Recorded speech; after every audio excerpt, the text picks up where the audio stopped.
একবার আসুন তো দেখি আপনার কিরকম সাহস। আপনি তো বলেছেন শেখের বেটি পালায় না। আপনি কি করেছেন? আপনি কি করেছেন জাতি জানতে চায়।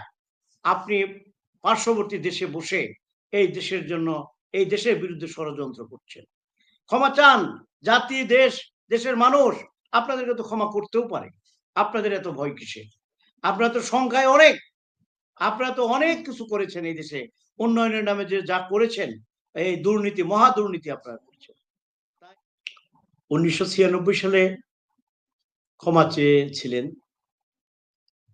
মাথায় হিজাব, মোনাজাতের ছবি, অনেক কিছুই এদেশের মানুষ জানে। কি কারণে ক্ষমা চেয়েছিলেন? ক্ষমতায় যাওয়ার জন্য। আজকে যে ক্ষমার কথা বলা হচ্ছে, এই ক্ষমার কি কারণ কি?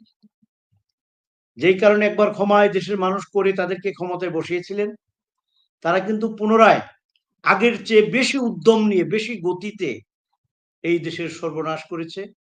এই দেশের মানুষের প্রাণ হারিয়েছে। গুম খুনের মহা সমারোহ, দর্শনের সেঞ্চুরি পর্যন্ত তারা করেছে। তারপরে কোনটার উপর ক্ষমা চায়? তাদের তো সুনির্দিষ্ট করে বলা উচিত। মানে ইয়ের তো অভাব নাই, আইটেমের তো অভাব নাই। লুটতরাজ থেকে শুরু করে বা মানি লন্ডারিং থেকে শুরু করে বিচারপতিদেরকে লাথি মেরে দেশ থেকে তাড়িয়ে দেওয়ার থেকে শুরু করে প্রধান বিচারপতিকে বঙ্গভবনে ডেকে নিয়ে তাকে বুকের মধ্যে লাথি মেরেছে। এরকম অনেক অনেক কাহিনী বলা যাবে। জাতীয় সংসদের এমপি মহোদয়দেরকে গুম করে রাখা হয়েছে। সাবেক মন্ত্রী তাকে নিয়ে পার্শ্ববর্তী দেশে ফেলে রাখা হয়েছে অত্যন্ত অন্যায়ভাবে। এখন তারা ক্ষমা চায় কোনটার জন্য? এটা কিন্তু তাদের মানে স্পষ্ট তারা করে নেয়। আর কেউ কেউ তো তাদেরকে আবার ক্ষমা করেও দিয়েছে। তারপরে তারা ক্ষমা চায়। বুঝে নিতে হবে যে যারা ক্ষমা করে দিয়েছে তাদের ক্ষমা যথেষ্ট নয়। এই কারণেই তারা বুঝে ফেলেছে যে তাদের পাপের বোঝা অনেক অনেক অনেক বেশি। সেই কারণে তারা শুধু ক্ষমা চেয়ে যাচ্ছে। তবে আমি মনে করি এ দেশের বা আমাদের দেশের মানুষ সহজ সরল। তারা ক্ষমা করতে জানে বলেই আওয়ামী লীগ সন্দেহ করেছিল তারা ক্ষমতাচ্যুত হলে ৫ থেকে ১০ লক্ষ লোক মারা যাবে। আমাদের দেশের মানুষগুলো সহনশীল বলেই সেখানে কিন্তু তাদের কোনো নেতা কর্মী নিহত তো দূরের কথা, আহত পর্যন্ত হয়নি। একটি পৃথিবীর ইতিহাসে একটি বিরল ঘটনা। একটি দেশের রাষ্ট্রপ্রধান সহ সংসদ সদস্যরা এক যুগে পলায়ন করিয়াছে, যা আমি মনে করি যে আমাদের লজ্জা শরমকেও হার মানিয়েছে। এদের সামনে আমাদের লজ্জা শরম বলতে আমরা যেটা বুঝি সেটা অত্যন্ত তুচ্ছ ব্যাপার। তো এই যে নাসিম সাহেব যে কথাটা বলেছেন, ওনাকে দেশের মানুষ চিনে। আমার শ্রদ্ধেয় সহ আলোচক মৌলানা মোশাররফ হোসেন ভাই বলেছেন যে সে অত্যন্ত ধূর্ত প্রকৃতির লোক। সে একসময় ক্ষমতার কেন্দ্রবিন্দুতে ছিল, আবার ক্ষমতায় এসে সে আগে যা করেছে পরেও কিন্তু তাই করেছে। সুতরাং এরা ইচ্ছাকৃত ভুল ত্রুটির জন্য ক্ষমা চাওয়া এটা এক ধরনের সঠতা, বা এটা এক ধরনের কি বলে যে মানুষকে ব্ল্যাকমেল করবার মতো একটা অবস্থা। তাদের মনে যে শঙ্কা আশঙ্কা ভয় ভীতি জন্মেছে, কারণ তারা কি করেছে এটা তারা পরিপূর্ণভাবে জানে এবং জেনে বুঝেই করেছে। আর সে কারণেই তারা যতবার ক্ষমা চাবে, আমি মনে করি যে এদেশের মানুষ ততবার কোথার থেকে ক্ষমা চায়। এখন তো দেখি না তাদেরকে। এক সময় তো হাসিনা ওয়াজেদ আস্ফলন করে বলেছেন যে তারেক রহমান লন্ডন থেকে বার্তা পাঠায় আর তার কর্মীরা নাচানাচি করে। একবার আসো তো দেখি কিরকম সাহস। এখন যদি আমি আহ্বান করি শেখ হাসিনাকে যে একবার আসুন তো দেখি আপনার কিরকম সাহস। আপনি তো বলেছেন শেখের বেটি পালায় না। আপনি কি করেছেন? আপনি কি করেছেন জাতি জানতে চায়। আপনি পার্শ্ববর্তী দেশে বসে এই দেশের জন্য, এই দেশের বিরুদ্ধে ষড়যন্ত্র করছেন।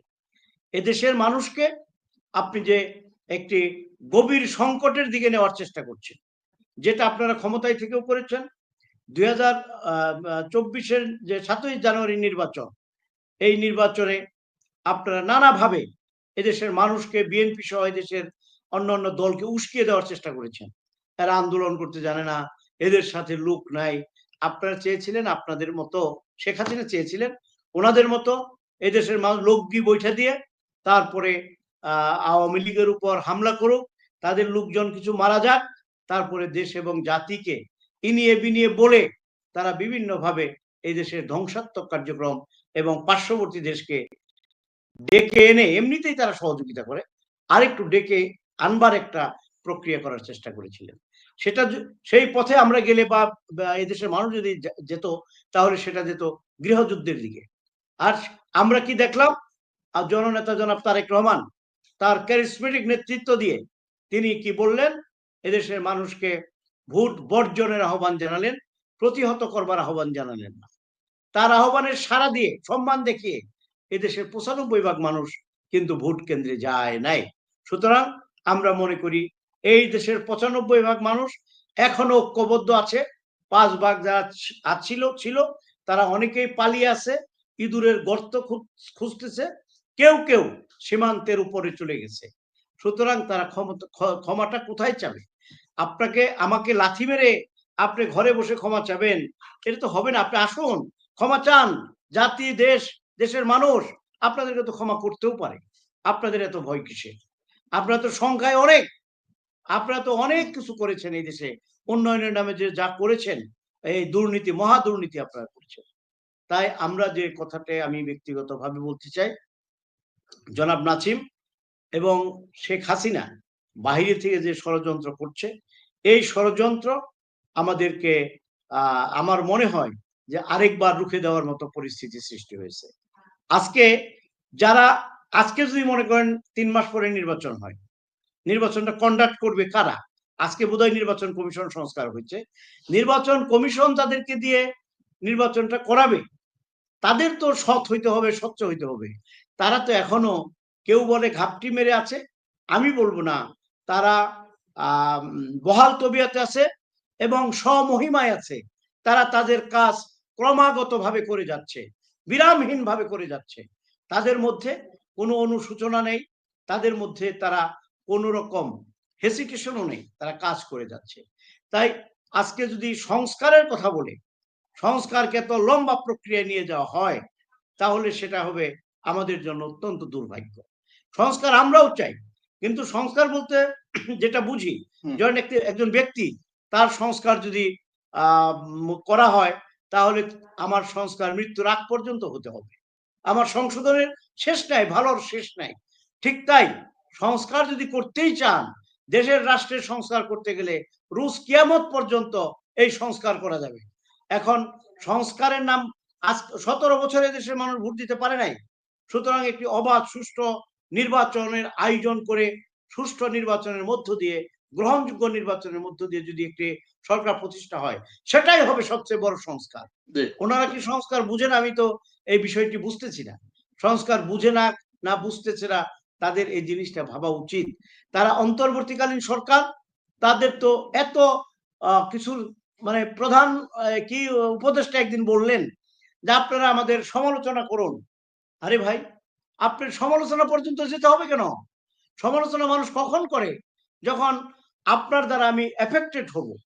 তার মানে ওনাদের পরিকল্পনা কি সুদূর প্রসারী, যে ওনারা জনগণের বিভিন্ন দিক নিয়ে খেলাধুলা করবেন, তারপর জনগণ তাদেরকে সমালোচনা করবে, সেখান থেকে তারপরে শিক্ষা গ্রহণ করবে। এই পরিস্থিতি থেকে আজকে দেশের যে সংকট একটুখানি হ্রাস পেয়েছে। যেমন আমরা বেরোতে পারতাম না, পুলিশের আমার নির্যাতন, মামলা মোকদ্দমা সমস্ত কিছুতে আমরা 10 সেকেন্ড, এখন আমরা সেইখান থেকে কিছুটা রিলিফ পেয়েছি। এখন আমরা উন্মুক্তভাবে চলাফেরা করতে পারি। এছাড়া আমি কোন সংস্কার নতুন করে এই সরকার প্রায় 3 মাসের অধিক সময়ে কিছু করতে পারছে বলে আমি আমার চোখে পড়ে না।